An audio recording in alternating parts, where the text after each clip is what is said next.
I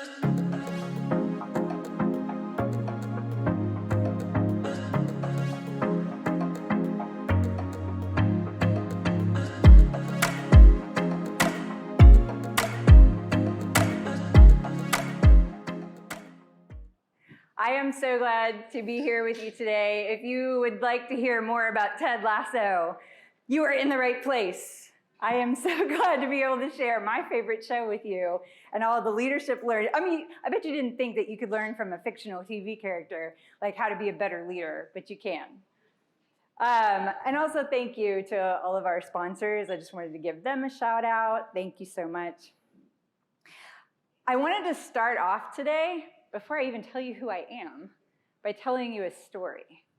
So about 10 years ago, I got myself into a huge pickle that really changed my life. At the time, I was an experienced designer for a large healthcare organization here in town. And one day, I found myself on the wrong side of the CEO. You see, I have this tendency to speak my mind, and I also share my opinions with people that I respect.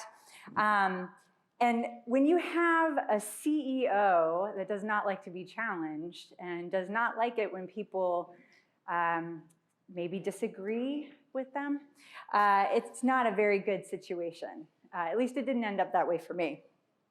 Now, I do want to set the record straight. I did not say anything inappropriate. All right, I wasn't doing anything that was like a lie or anything like that, but I don't play politics well, and there was a situation, and to be honest, I have no idea right now what the situation was. I just know there was a situation that was not a good one, and one day I was sitting in my office, and a board member came in, and he was like, "Cindy, what's wrong?" And I didn't want to tell him, and he managed to drag it out from me, and in his best intention, he decided to walk down the hall and tell the CEO to lay off. Can you imagine how that went? Not very well at all. Now, the CEO was so angry with me that he gave me the silent treatment after he yelled at me for speaking out about it. But my troubles didn't end there. Next thing I knew, I was defending my job to the marketing committee at the healthcare organization.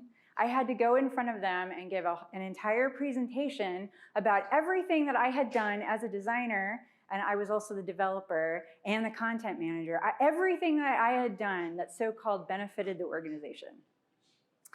That was fun. I was like terrified. I had to go in front of this committee and sit there and give a whole presentation trying to remember all the things. And I remember just thinking, why is this happening?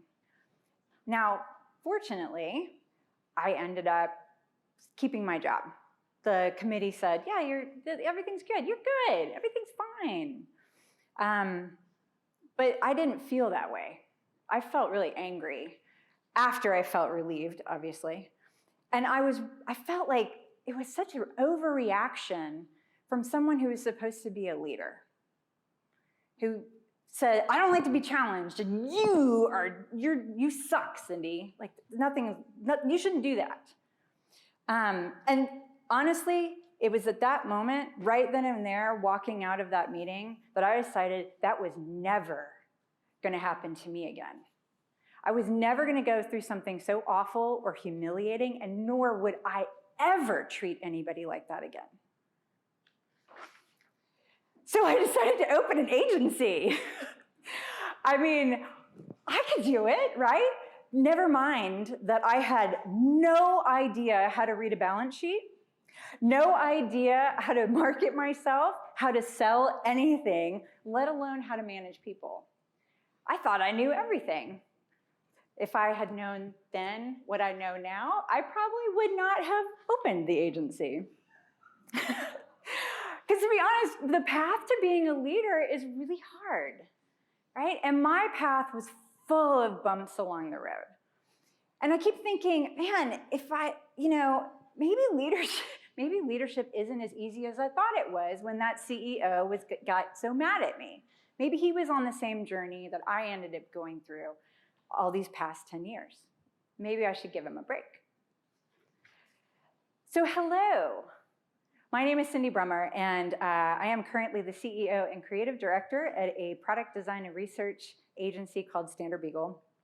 And I am learning every day how to be a better leader, because you would think that after 10 years of doing this, I would have learned something. But I've learned a lot. But there's always something to learn and always something to master, and you all obviously know that from being here today. And maybe my experience of not knowing anything and diving into something is why I was so drawn to the TV show Ted Lasso. Ted Lasso is an award-winning show from Apple, and it is about an American football coach who is recruited to coach a professional UK soccer team, which they call football there. And here's the thing, he doesn't know anything about soccer. He only knows about football. But despite all of that, he decides that he's going to dive in and do it. Now, what happens in the show is that Ted gets there and meets the team, and he spots all these things that are wrong with the team. And so what he does, instead of trying to be the best at understanding all the tactics about soccer, is he gets in to try to make the team be their best self. Now, the more I watch, which I'm now watching it on my second time around, at least the first 2 seasons, every time I'm going through, I'm looking and I'm thinking about myself with my own team and how all these things that are happening in the show, there are parallels and things that I can learn to be a better leader. And I honestly wish that if the show had been around when I was learning to hire team members, create a company culture, maybe I wouldn't have gone through the bumps along the way that I did. I mean, even if it is from a fictional TV character, I mean, maybe we all learned something from Elmo and Cookie Monster back in the day, but we all need something along right now in our adult lives too. So what I want to share with you today are the top lessons that I've learned from the show that I think product leaders can also benefit from. Now, I know that I said it was going to be 8, but we only have 30 minutes. So I'm going to stick with 3, because if you can take 3 things away, then I've won. Maybe 1 over Dan. Like, that's what I'm going for. Maybe it'll help you in your leadership journey too. So the first lesson that I've learned is to have courage to make tough and even unpopular decisions as a leader. Because product leadership requires bravery. It takes a lot of courage to make those tough decisions. Just to give you an example from the show, in one episode, Ted decides that he's going to bench the team's star player because that player was being a jerk. He was taking the ball, he was playing by himself. He was not being a team player. And Ted recognizes this and decides that it's not best for the team to have that one person stealing the show. How many of you have people on your team that kind of act like the sole player, like they're the best? Yeah, there's a few of you, right? It's not great for the whole team. And so what Ted does is he benches the player and he takes a lot of heat for it. And it's only after the team wins that people realize that that was the right decision to make. So when you have a hard decision to make, do you have the courage to act on it? Now, I'm in a business leaders group that I go to. I have to drive down to San Antonio every month for it, but it's worth it because we talk about things like this. And in fact, a couple months ago, our facilitator asked us what decision that we had been putting off or even acting upon. And as it turns out, at least in my group, but I'm pretty sure that this is universal, we delay making decisions or taking action on decisions for a variety of reasons. on the one hand, it's because of logistics, maybe timing, maybe the cost of making that change. But there's another side to making decisions or acting on decisions, and that's the emotional side too. We don't make decisions or we don't act on them because of fear. We're afraid of what's going to happen. We're afraid that we're going to lose status. We're afraid of how others will perceive us. Because honestly, we want to think that we're logical creatures, but humans make decisions based on emotion. And then we rationalize it using the logical side of our brain. And when emotion gets tied up in decision making, it can be almost impossible to take action on that decision. Now, there are a lot of decision-making frameworks out there. If you do a Google search, you'll probably find a couple, and that's great when you are able to think objectively. But when emotions are in the way, and invariably they are, it can be really hard. And that's where it requires courage. So here's an example. I'll tell you a story from my own world. So one time I had a client that was bullying us. She said, "Oh, you're not doing anything right. Your developers are taking our designs and they're not acting on it the right way. They've totally misunderstood it." And for a while, I believed her. I got on several same-page meetings with her. I was trying to rectify the issue. I was trying to smooth everything over. But then it finally occurred to me that this woman is gaslighting me. I wasn't going to make her happy at all. So I got to this point where I had to make a decision. I had a team that was frustrated, upset, morale was low, because this woman is coming at us all the time. So what's the decision to make here, right? I can either, stick it through and keep that money and hopefully, keep the woman from saying bad things about us on Google, or I can help my team and I can separate ways from this client. It's not as easy as you think it might be until you get in that situation, right?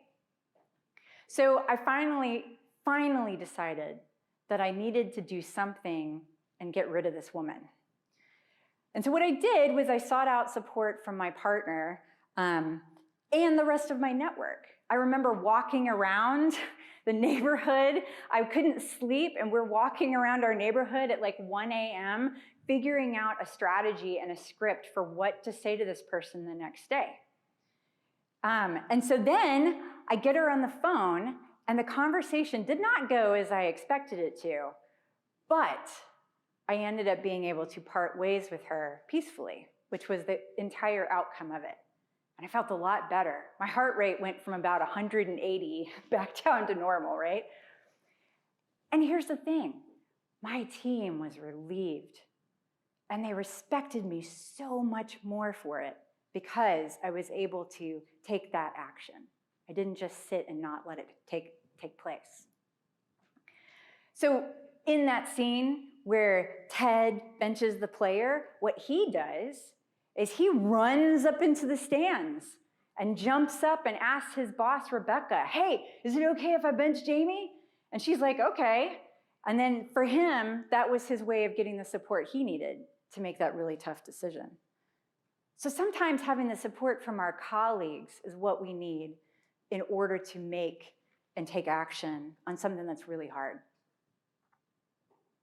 Another lesson I want to share with you is this need for not just talking about accountability, but actually treasuring it, making it something that's super important in your world. Accountability is a central theme of Ted Lasso. There are a number of story arcs where characters are discussing or showing the impact of accountability in their worlds, and of not being accountable, especially. So in one example, there's a character named Keely, and she finds out that Rebecca has hired a paparazzi photographer to take pictures of Ted to embarrass him. And she goes in and demands that Rebecca own up to that action and tell Ted what she did, because it's not right that she did it, and he deserves better. So product leaders need to do more than just say accountability is important. We've got to actually do it. We've got to bring it into our teams and make it something that's just loved. It's part of the culture. How many of you have ever read The 5 Dysfunctions of the Team by Patrick Lencioni? A few? If you haven't, it's lovely. It's a great parable. He talks about how the avoidance of accountability is one of the key reasons that teams struggle. According to Lencioni, accountability means the willingness of team members to call each other out on things that might have a negative effect. How often do your teams call each other out when they know something's not right? Or do they just sit there and say nothing? The effects can build up when people don't speak out. When teams don't have enough conversations, they might not speak up and tell people when they feel like they have too much work to do, or the work isn't equal, or they might not understand the expectations for their own roles. Or there might be tension in the air. How many of you have been in a toxic situation where nothing's been said, but you can feel it? Right? Sucks to be in that situation. It sucks to be a leader in that situation too. And you shouldn't have to have it. Product leadership means shaping the culture of your team, right? We need to encourage accountability. So one thing that we need to do is make sure that the expectations are clear. We need to put it out there in front of everyone. It could be having same-page meetings on a regular basis. It could mean a central wiki that everybody goes to that they can see what's expected of them. We also need to talk with our team members about their progress on a regular basis. An annual review is not enough. Absolutely not enough. It should never be a surprise to someone that they haven't been doing well for an entire year. You need to give them that feedback on a regular basis so that they can take action on it and improve, or at least have the opportunity to improve. And then we also need to make sure that we're taking responsibility for that environment. We need to create an environment where there can be honesty and openness so that we're not letting negativity foster. And that can be really uncomfortable. I've definitely been in retros where myself, the product manager, and the lead developer have yelled at each other and cried. And then afterwards, we felt better. Now, should you cry? No, I'm not saying that. Should you yell? Definitely not saying that. But having the open conversations is really important. So another story from my own work about how I learned accountability the hard way was, for years, I had a team member that talked about our clients in a really negative way, at least behind their back. I really should not have tolerated it. It went on, and what happened was that it affected the other team members around her, where they were starting to pick up these habits. And then it felt awful working with clients, and our reputation absolutely started to suffer. So looking back on it now, and the way that we handled it, I like to think that the way that we dealt with the situation as a company would have been maybe how Ted would have handled it. So the first thing that we did was we started to set clear expectations about behaviors that we expected from our employees. So we developed a set of team values, and one of them we called empathetic listening.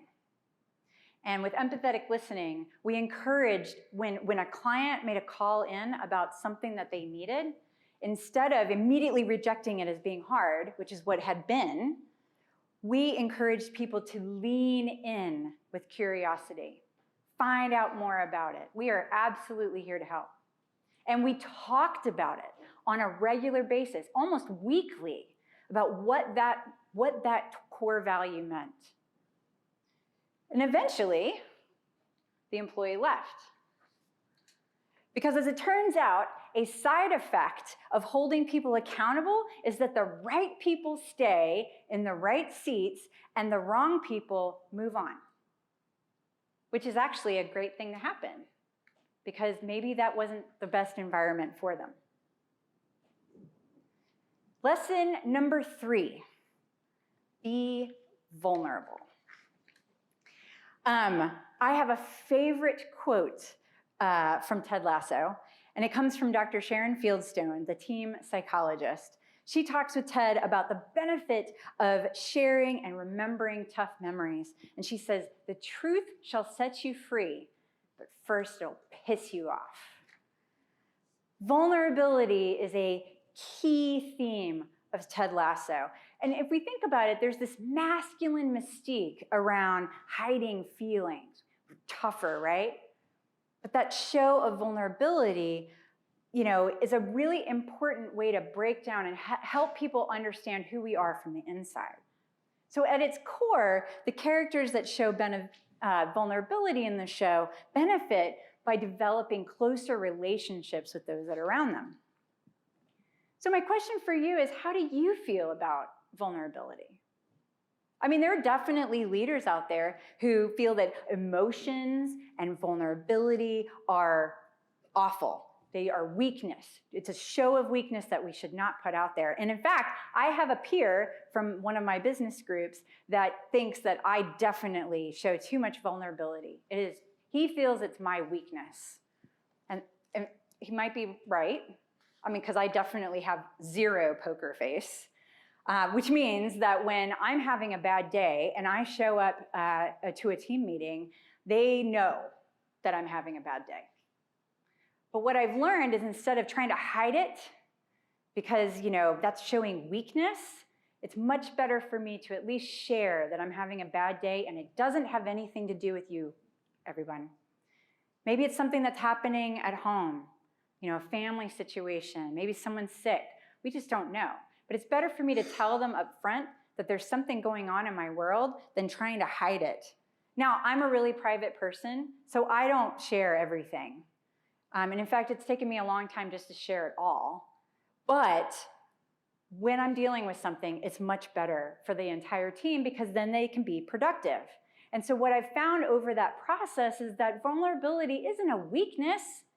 It is my superpower. It's how I connect with my team, how I build trust with them. So the other thing that it does is it shows my team that I make mistakes too. And that's part of being human. Now, I'm comfortable with sharing because I've had a lot of practice doing it over the past however many years that I've been working at it. But back 10 years ago, it definitely wasn't easy for me, especially after getting burned by that CEO and having shared something. So it may not be easy for you because vulnerability requires a lot of courage. Now, Ted learns this lesson over the course of an entire season. And eventually, he comes to trust the team psychologist and share something that has happened in his childhood that affects him right there in the show. But once he does share, he's able to feel so much better and has a much better connection to the people in his life. So as leaders, no matter our gender, we're often encouraged, we should show we should reflect how others are feeling and not be discouraged from showing emotions. Now, I just don't think it's always a weakness. It makes us real humans. And when we make courageous decisions, when we hold our teams accountable, when we show who we really are on the inside, it amplifies our leadership abilities. And it draws people to us. So if you don't know Ted Lasso's show, you've probably heard about it, and you probably know there's a lot of people that absolutely love it. The reason is because of these qualities that Ted Lasso shows as a person. We are drawn to it naturally. And that's probably the greatest lesson you can take from it. People want to follow us. And as leaders, we're right there with us. So once we master this, we can be much more successful. Well, thank you so much. I want to take some questions from you now. Oh, thank you. Yes. I totally do not understand what you mean by show vulnerability, especially if it's even legal for me to say male, M-A-L-E. I'm supposed to look flaky. I'm supposed to look unstable. I'm supposed to piss people off by sharing something that's true that they might not be politically correct. It seems like it's a gigantic minefield, and I don't see how I would or could do that, other than being, human. Can you help me understand, as an old guy who isn't politically correct or trained in social norms the last 40 years? Well, I think you bring up a good point. Not everyone's comfortable with vulnerability, and there's this thought that vulnerability makes people look flaky or weak, because that was your first adjective that you used. There's a difference between sharing everything and sharing just what we feel comfortable with. And as humans, it's okay to show that we're human. That's what vulnerability is. And it takes practice. And I don't think I can give you an answer on how to do that. But I think I can say that by putting a wall up and pretending to be something that you're not, or pretending to be this super person, is not necessarily going to help you connect with the people. Empathy, feeling with people is how we connect. And a vulnerability is a piece of that. Cindy, I want to add to that. I want to try and answer your question. I have seen leaders in situations, how they use vulnerability is they mirror the situation. They say, even I have failed as a product leader where I might have created an application that really did not go through and, bombed, right? But, don't be overwhelmed by the failure of this. I can see that, you can do better next time. So, if you package it well, vulnerability can be utilized to motivate the team, is what I've observed. I love that. What's your name? Rashmi Singh. You're my new best friend. Thank you. Yes. Another one of Ted Lasso's notable characteristics is watching the show, is that he's never defensive. No matter how people attack him, he's never defensive. Yes. Can you comment on that? Yeah, I feel like that's a humbleness of being humble. That's one of the ones that I wanted to pick out too. That's in my top 5 for sure. The fact that Ted accepts, or at least allows people to challenge him, but he doesn't absorb it. That's the main thing that I saw about it, the lack of defensiveness. He doesn't take it personally necessarily, or at least we can't tell that he is. I probably shouldn't say it for the recording, but when people walk by and go, "Oi, Winker," he totally is like, it rolls off his back. And we're gonna take a lot of heat as leaders, and that's a tough one. Any other questions? Let me get you right there. Yes, do it right there, pink. Thank you. I think going back to your initial fallout with the CEO, how were you able to repair that relationship knowing who he was moving forward, or did you, since you went in and started your own agency? Yeah, thanks so much for that question. I did not. For months, he walked by my door, never acknowledged that I was there. And one day he told my boss, "I've decided to forgive Cindy." And by that time, I was already trying to negotiate my way to turn them into a client. I ended up, what I feel, winning in the end. But I felt a lot of resentment. And I feel like as a person, I was very immature at that point. And I've grown a lot since that time. But I definitely did not repair things with him. I feel like karma came back to him, though. Dan. So in order to be able to make tough decisions, be able to really treasure accountability and to show vulnerability, seems like you would need to establish a lot of psychological safety. How have you been able to do that at Standard Beagle? So that's been a challenge because every time you add a new person, you have to work on that. So we spend a lot of time talking to each other. The first thing we do is we come up with a working team agreement to make sure that everyone understands what's important to the team, and we try to hold each other accountable. But it's a challenge for me because they look at me like I am on a very different level. And so I purposefully try to show my mistakes to them, which is probably, comes back to the point of looking flaky or like I'm incompetent. There's a downside to that as well.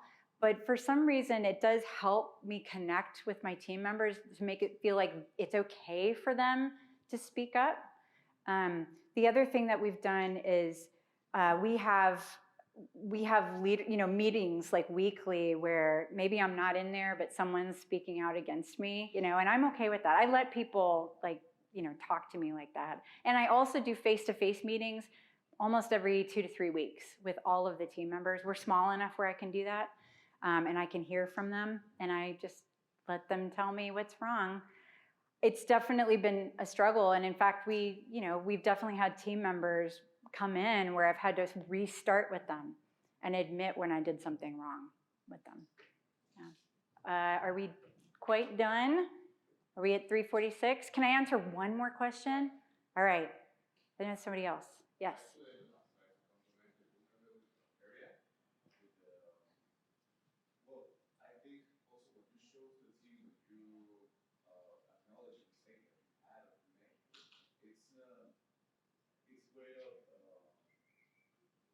Show maturities and showing that you don't have the ego to deny a mistake, but you are able to accept your own mistake, that you said, we're humans, and that kind of empathy also helps them to show any other kind of bad mistake to the rest of your community.